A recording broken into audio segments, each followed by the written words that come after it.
This is the Global Podcast Network, where executives and professionals connect, share, and inspire.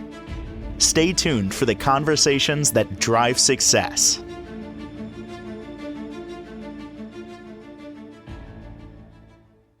So if you have a dog and you're looking to modify their behavior or get them to do certain things, this is absolutely positively for you, because today we're going to look at the most common barriers in training your dog, but with a twist, how it varies between men and women.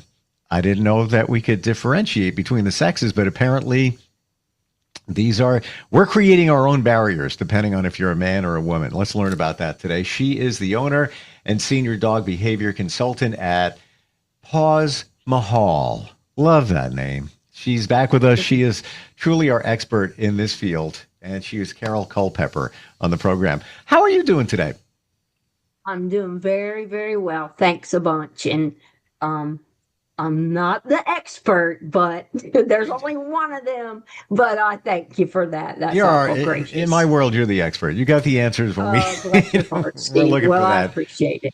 So, I'm part of this demographic, if you will, in terms of those looking to train their dog. Ever since we started talking, I have renewed interest in doing that. He's 8 now, but you can teach an old dog new tricks. He acts like he's 2. So, and he's very treat motivated. So I'm listening here. The common barriers, stuff that gets in the way in behavior modification and training our dogs, men and women. Where do we start with that? Okay, I'm going to start with us ladies, and I'll qualify it that, of course, you can't absolutely stereotype all women because there's variations, and I just want to put that forward. But what I've noticed, and I've had to do self-reflection as well, that us ladies as nurturers, we designed to be nurturers and very relational, we tend to talk a lot. We tend to talk. It's well known. Women tend generally to say a lot more than men do in a day. And the same exact thing applies to when we're working with our dogs. We talk to them. Of course, we love them dearly, and they're such a great reflection of us, and just such an encouragement to us. But we tend to treat them exactly like humans, and so we talk to them as if they were a human, just like we would talk to each other. And there comes a point that's very helpful if you'll just acknowledge dogs do not communicate with talking. And to do that, you're forcing a foreign mode of communication onto this individual who isn't designed that way and it's interference. It really is. It robs the other senses of full attention. When you're talking, when you're listening to words, you can't focus visually as well, or you can't focus on your senses, your touch sense as well, when you're really being bombarded with this foreign mode of communication, because you try to figure out what's going on. And obviously I'm speaking as a dog, which we can't do perfectly, but hopefully the point is made. So what I often do first for women is tell them, and I get to know them well in a private consult, see how they communicate with me. And some are real quiet, but some are very verbose. And I see them interacting with their dog, and I see them chattering at their dog, incessantly. And there's times for that when it's good. But when you're trying to guide or to change, like you often say, change their behavior, we need to pipe down and do what the dog will understand the best.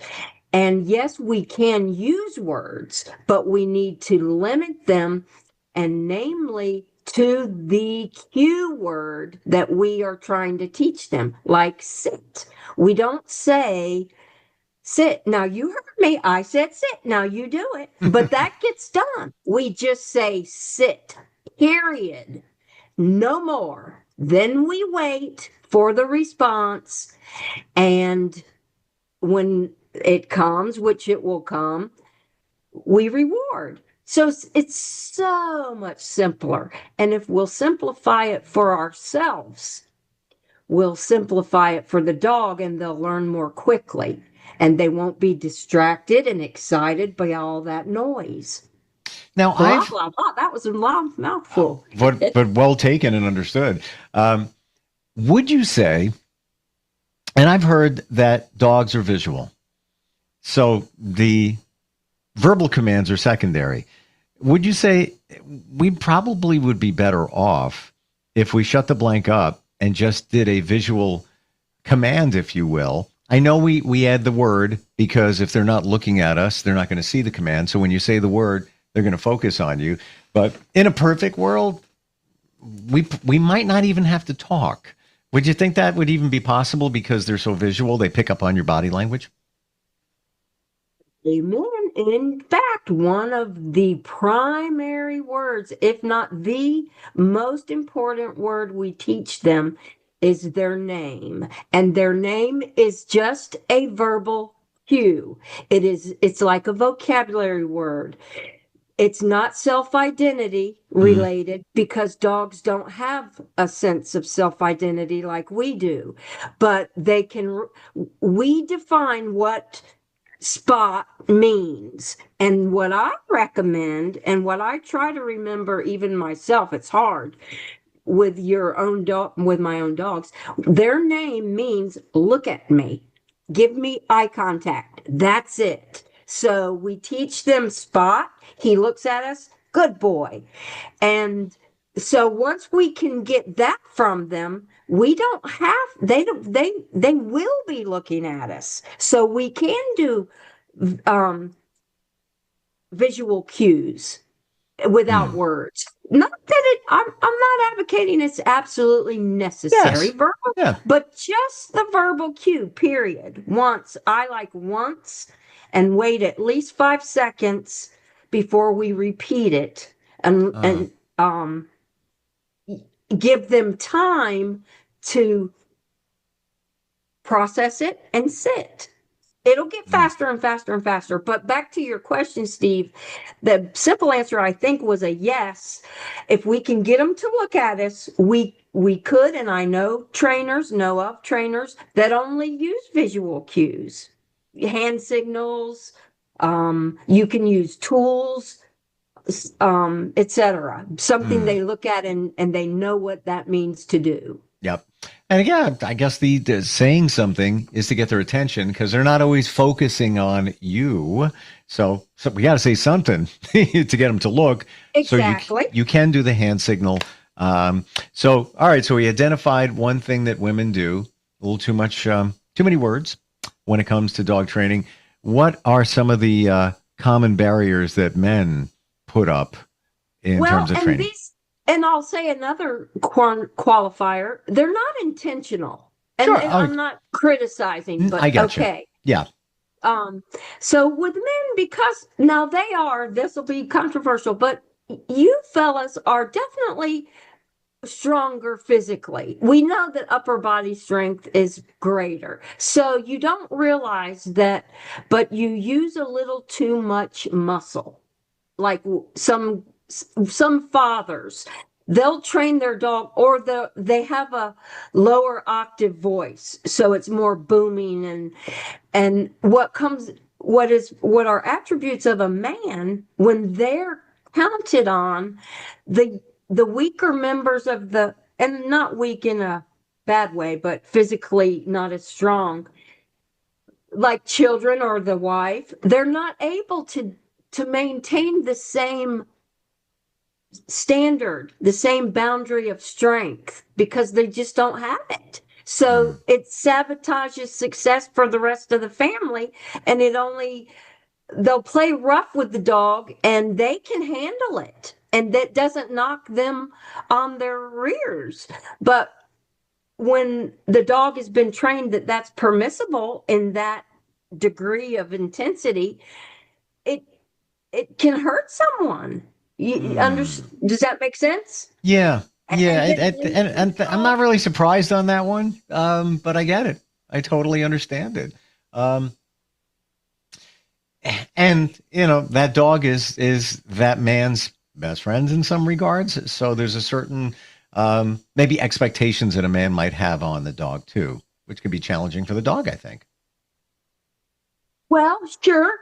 It's okay to have high expectations, but you need to be fair and instruct and guide Mm. your your friend or your dog what you are expecting. You have to teach them how to meet that standard before you can expect it from them. And we know dogs, they are animals. They all come from wolves, and that's in the wild. And they're not born to live in a home and have good home manners. It comes natural to just be loose and all the things that come natural. We have to guide them to our standard. Hmm. Are there any other barriers to identify that are different for men and different for women? You know, let me go the opposite way. Men are better with saying less. So there's things that men do more naturally better than women do. um Men, they say less more naturally. They're able to, I think, in saying less. Now this is a theory, a personal theory. It could be totally retarded, and you can correct me for being a man yourself. Because there's not as much communicating, there's probably more thinking, and therefore more ability to control your emotional response. Women don't control their emotional responses as much as men do, as well as men do, for the most part. It's a learned discipline that even at my age, I'm still having to learn. Wait, think before you respond. So men do that better. I think with dogs, that comes in very handy with all animals, all animals. I'm going to agree with you, and we've talked about. I'm in a men's group, so we've talked about this stuff before. Just what you said, emotions.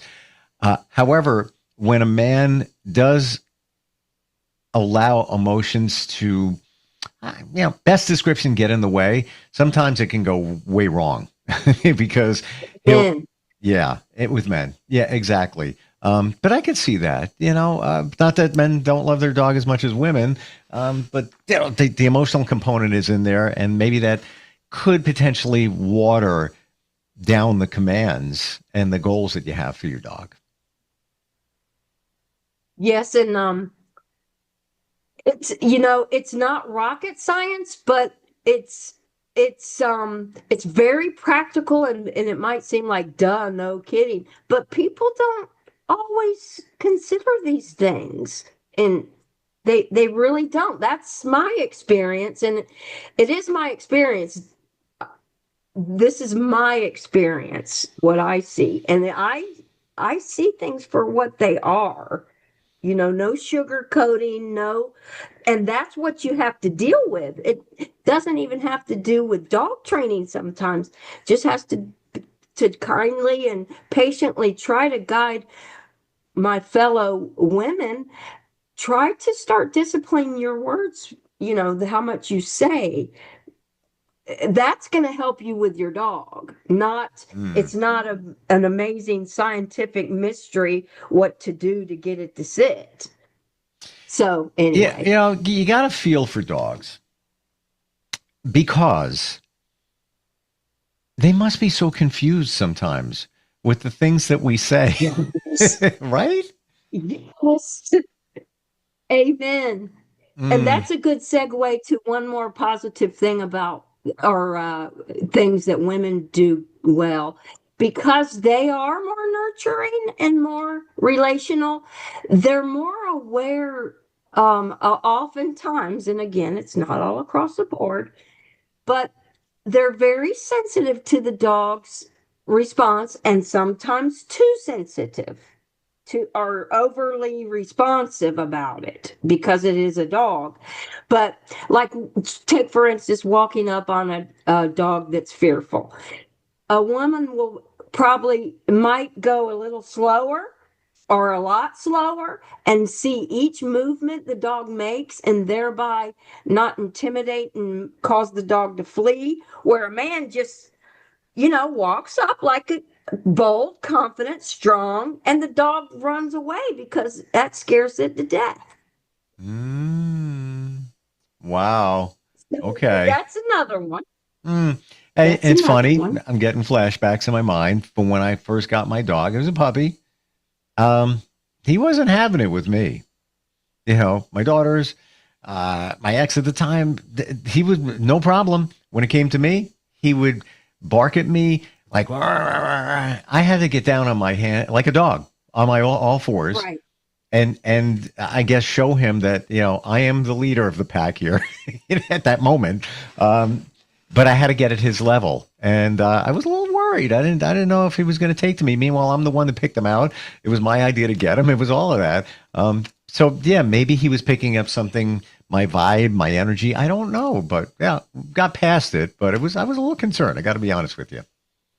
You know what? That's a great segue into combining them because ideally that would be what we would do is let's say in a family, in a traditional old time family, there would be the father and the mother, and his strengths would help balance her extreme in the towards the weakness, and her softness would in turn balance the extreme of him being bold and strong and to soften, which is the way it was meant to be, is mutual complementary, Hmm. needing both and Okay. working together. There is a center perfection.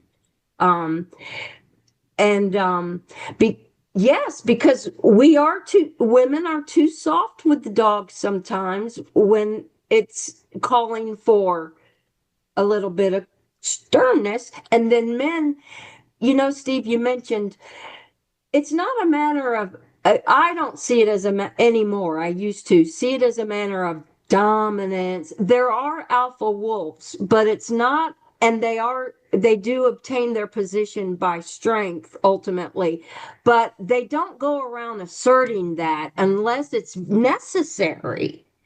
They don't try to dominate every individual in the wolf pack constantly. They only rise up calmly and in control and take care of business when something is endangering the group. And we don't have to wrestle them all the time. Now, I do believe in some measures that would be called extreme by others at times, but very specific and only when warranted. You don't just adopt it as a mode with every dog and every moment, or it's because every dog is different, just like we are. And Hmm. you have to subtly learn every nuance of their characteristics and respond accordingly. Training is a communication moment by moment, like a language. Dog does this, I respond this way in order to promote it to do what I want. And Do I you, reward it when it gets the continual communication. Carol, do you feel it's a delicate blend between what men and women offer? What do I mean? Yes, sir. The I guess the empathy side of you versus the get to the point and be strong side of you. You got to kind of meet it at the middle, where if you're a little too soft and too mushy over here, not going to work. If you're too pushy and come on, too strong, that's not going to work either. It's kind of, you got to kind of meet it in the middle. That's what I'm getting here. I don't know if that's right, though. Sure, it's absolutely right. And then if you look at the extremes of each, both will cause serious problems when you're working with an animal, especially if the animal has teeth, because extreme softness enables and extreme harshness causes defensive aggression. Point. And the perspective is the dog's. We have to know what the dog's thinking. We know what reality is in more with more accuracy, but we have to consider what is the dog thinking? How is the dog perceiving its position? Not what we know to be true. If the dog is scared for some reason, we have to just accept that. Okay, I deal with him on the basis that he is afraid of something. So I can't just act freely.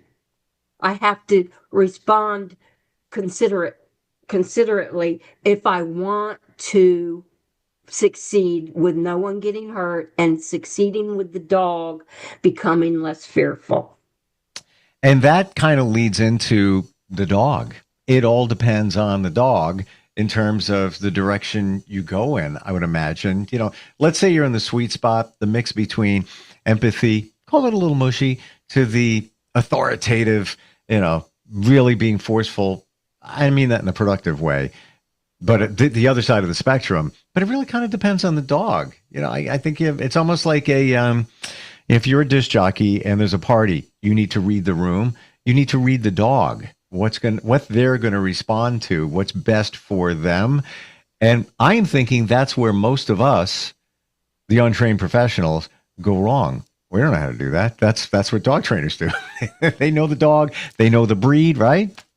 Yes, sir. And you know, there's a really popular, excellent trainer. He always says, you've got to know your dog. You've got to know your dog. You don't take it anywhere if it's not safe around, you know. So yeah. And you know, we get the dog, we acknowledge they are not a human, they are an animal. We start to learn and we communicate with them how they understand, and we control our thoughts and learn. And that, I believe that's where we go wrong, and we create those barriers because we think it's a human. We look at dogs as humans. They're a member of our family, but they're not. And they never will be. They'll never understand. They're operating in the dog mentality. And do you think, Carol, that dogs try to get over to the human side to make us happy, but that's not really who they are?